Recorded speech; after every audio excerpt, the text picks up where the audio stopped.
Good morning. Our government has no higher responsibility than to support our men and women who are in harm's way. For months now, we have been working to get our military the resources it needs to keep the peace. This budget agreement delivers on that commitment.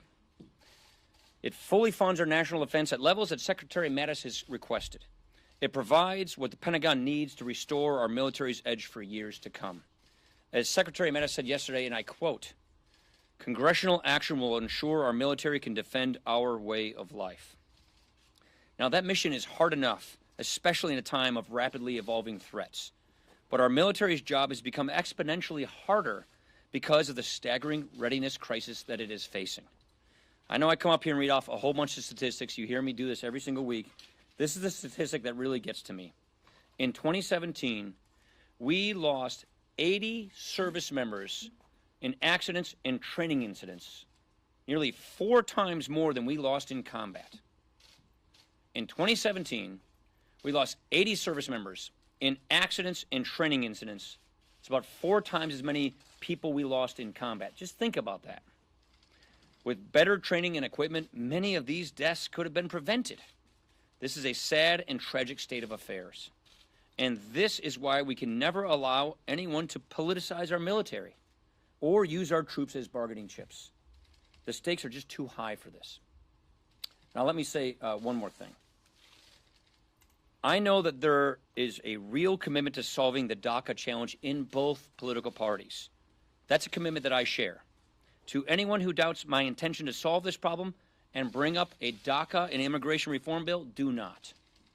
We will bring a solution to the floor, one that the president will sign. We must pass this budget agreement first, though, so that we can get on to that. So please know that we are committed to getting this done.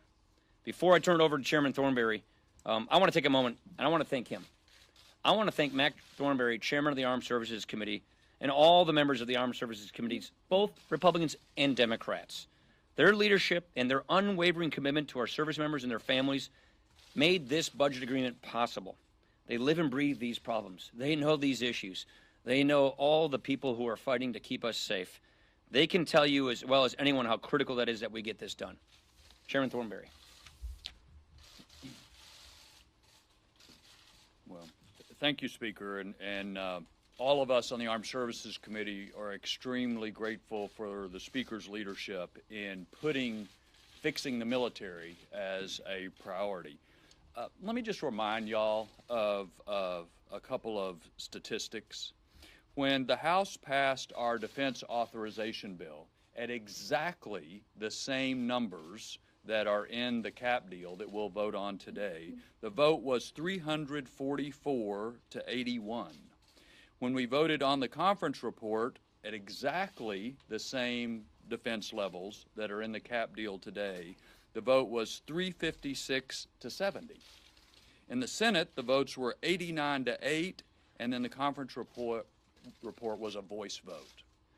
My point is, there is widespread agreement in both parties that we have cut the military too much, that our service members are suffering as a result, and that we need to do better. This cap deal that will be voted on today is at exactly the same funding levels as the bill that I just read the votes for. My view is that fixing the military is the dominant priority. We have to fix the military. I know members on both sides have other concerns. I wouldn't do this cap deal exactly the same way, but we owe it to the men and women who are risking their lives for us to give them the best equipment, the best training, the best support that this nation can provide. And this agreement begins to do that for the first time in a long time. Now turn to a combat veteran herself, the gentlelady from Arizona, Ms. McSally. Thank you. Good morning. I'm Martha McSally. I'm a retired Air Force colonel, A-10 pilot, spent 26 years in uniform, and now I deploy to Washington, D.C. One of the reasons why many of my fellow vets, like Mr. Gallagher here and I, came here was we really felt it was important for those of us who serve to be here when decisions like this are being discussed, debated, and voted on. we need veterans in Congress in order to be a voice at the table, and we have been tirelessly advocating and working with our chairman and our leadership to be that voice for our troops. When we talk about these 80 people who were killed in these accidents, these are real families who are having flags handed to them, and as having been a commander, and seeing the impacts, a very dangerous thing that we do in the military when we're training as well as in combat. And it's often a combination of things. We call it the safety chain of events that ends up with a mishap. It's a combination of a lack of training, a lack of resources, a lack of hours, a lack of experienced maintainers or experienced pilots. And all that comes together under difficult conditions, and then maybe the last thing happens, and they lose their lives. And so that is what we've been seeing happening after the dangerous cuts in our military from the last administration. It's been atrophying year and year and year after year, and our troops are paying the price. We have the most amazing men and women that have raised their right hand and taken an oath to defend us. And they are over there right now keeping us safe. And they are at bases all over America now training and ready for what might come next. And we owe it to them to give them everything they need and not play politics with them and their equipment and readiness. They are ready to pay the ultimate sacrifice for us. And we need people to stop playing politics with their lives and with everything they need in order to defend us. There's a lot of things we also need to work on. And there's a lot of issues related to our fiscal responsibility. We have to get to those. We've got to work together to get to those and get our spending under control. But we've got to make sure that right now we give the troops what they need to keep them safe, to keep them alive, and to keep us safe, because that price is one that we don't want to pay. So I'm glad that we finally were able to get to a place working with our chairman, our leadership here, Secretary Mattis, and a commander-in-chief who has the commitment to make sure our troops are supported and are trained and ready in order to do their job and their mission. And we have got to get these resources to them right now and stop playing politics with what they need. Thank you. Liz Cheney. Thank you very much. You know, it is a very sobering experience as a member of Congress to have the Secretary of Defense say to you that no foe in the field has done more harm to our military than the Budget Control Act, sequestration, the policies of the last administration. Yet that's where we are today. And we have come to this place where we all, everybody on this stage, I would say everybody in the Republican conference understands we've got to deal with the debt issue. There's no question about it. But we cannot do it on the backs of the men and women who are serving us. We don't have time on our side. We've got to get these resources to them right away, as quickly as we can. And I would also say to my good friends in the Freedom Caucus that we got these numbers, we got where we are because we were all unified. We stayed together. And I would ask them not to quit before we get this across the finish line. We need to stay unified. We need to get this budget deal passed so that we can then turn to the kinds of reforms that are really crucial in terms of the overall budget process. It's fundamentally important. And as we are having these debates as Republicans, as members of the House, I can tell you that we all keep very much in mind the moms and the dads out there, some of whom are in our own conference, whose sons and daughters are deploying. And we cannot be in a situation where we are letting our political debates, our political fights, our arguments get in the way of getting them the resources they need in this increasingly dangerous world to protect and defend every one of us. It's our most sacred obligation. I am very proud and honored to stand on this stage. I'm grateful for the hard work of the Speaker, of the Chairman, of Mike and Martha, and all of our colleagues on the Armed Services Committee, and I will be very proud to cast my vote in favor of this deal to get the military the resources they need. Thank you. Mr. Mike Gallagher from Wisconsin. Thank you. Before running for office, I spent 7 years on active duty in the Marine Corps, and we used to have a saying in the Marine Corps. We used to say, you ride to the sound of the guns, which basically means if you see a problem, you don't run away, you don't punt that problem to someone else, you confront it head on. You do your best to fix it no matter how difficult that is. And that's why I ran for office, and that's what we have an opportunity to do today, to end the devastating cuts to our national defense. So to my colleagues who have concerns, I get it. I just would say two things. One, neglecting our defense is not a recipe for long-term savings. As we've seen time and again throughout history, weakness invites aggression, which then costs us an exorbitant amount of money when we have to rearm or we slide into conflict on someone else's terms. The final thing I'd say is, I know I've only been here a year. I literally got lost trying to find this place here today. But it strikes me that it's always easy to vote no, right? You can always find some excuse to vote no on a bill. But the American people sent us here to ride to the sound of the guns and to fix problems like this, no matter how difficult that may be. So thank you. Anybody have any questions? Baraboo. Brett. So Leader Pelosi had her big show on the floor last night. It lasted over 8 hours. Why are you insisting on this being a bill that the president will sign when Mitch McConnell says any bill that gets 60 is going to... Look, first of all, my hat's off to her. I don't know if I could have hacked that for 8 hours. So it was pretty darn impressive. Yeah, you're right. And she wasn't wearing these kinds of shoes. I would have gone to the bathroom well before then, I got to tell you. Impressive. First, we want a DACA solution. Guess what?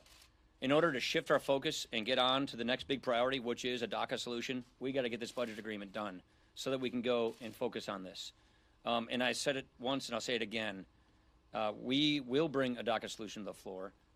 As far as the Senate is concerned, first, I think it's important to see if they can produce a bill and what they can produce. Our system works different than their system. The leader would say the same thing. And so I can't speak to what our rule is going to look like.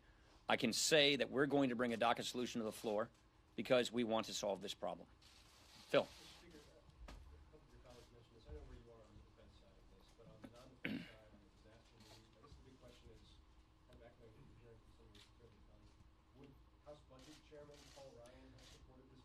Yeah, because I actually wrote the first one. I did the first Murray Ryan. It was called Murray Ryan. Actually, she calls it Ryan Murray. My niece's name is Murray Ryan, so I call it Murray Ryan. I did the first one. Why? Because I didn't want to see the sequester hit the military. I supported the second one, which was the Boehner deal. Why? Because I didn't want to see the sequester hit the military. We're doing this one. Why? Because we don't want to see the sequester hit the military. Now, having said all of that, there are some other good things in here. This is a bipartisan bill. Just like Leader Schumer said, you get some things you like, you give the other side things they like. That's what bipartisan compromise is all about. And I think on the net, this is a very good solution. And as to the debt and deficit concerns, most of this domestic spending, as you pointed out, is one-time spending. It's hurricane relief. I mean, we're not going to rebuild Houston. We're not going to rebuild Florida. We're not going to help Puerto Rico or the fires in California. Those are things that we have to do because our fellow citizens in these disaster-ravaged areas need assistance, and that is a proper role for the federal government. So a lot of that spending is one-time spending. The other domestic spending is something that we all agree on. We have an opioids crisis in America. Let's get on with fixing it. We think we can get pretty darn close on cancer research and getting some cures, so let's keep that going. We all know we want to work on infrastructure, so we're getting a good down payment on infrastructure. I think there's some other good reforms in this. There's one more thing I'll say. I think this budget process is broken. Here we are with another CR omnibus. That's why something we put in here that I feel very passionate about is having a budget process reform dialogue. Now, we've had a one-sided dialogue in the House among House Republicans. I've been working on this pretty much my adult life. We need to get the Senate involved in a conversation so that we can actually have a budget process, an appropriations process that works. The House passed all of its appropriation bills this year before the deadline in September. So we're doing our work here, but the Senate has a different system. And as much as we are frustrated by that system, it isn't working. And that is why we have a joint select committee between Republicans and Democrats, senators and House members, to figure out how we fix this budget process so that it works more smoothly in the future. Yeah. The tax cuts are starting to kick in now, and this bill will put the deficit over $1 trillion this year, and probably over $1 trillion next year. These are supposed to be good times. Are the times going to be that good to close that deficit? So yes, by the way, economic growth is one of the critical ingredients to getting the debt under control. The military is not the reason we've got fiscal problems. It is entitlements. And that's why I keep telling you, look, the Diane Black budget we passed this last year, that was the best, the biggest, the most conservative budget Congress has ever passed. Something like $7.4 trillion in spending. So we have shown, us House Republicans, what you need to do to fully deal with this debt crisis. It is entitlement reform. We've got more work to do with all of our friends on the other side of the aisle and the other side of the rotunda. Back on immigration, the president is known to change his mind from time to time. So why not allow a vote on a bipartisan plan and then see if they'll support it? Look, I want to make sure that we get it done right the first time. I don't want to just risk a veto. I want to actually get it done the first time, and I think we can get there. I'm confident we can bring a bipartisan solution to the floor that can get signed into law and solve this problem. We want a DACA solution. We want an immigration solution. I'm confident we can get there. And by the way, getting this budget agreement done allows us to shift our focus on the next big priority, which has a deadline, which is this issue. I love it. You every time, Lisa, you say that. Yeah.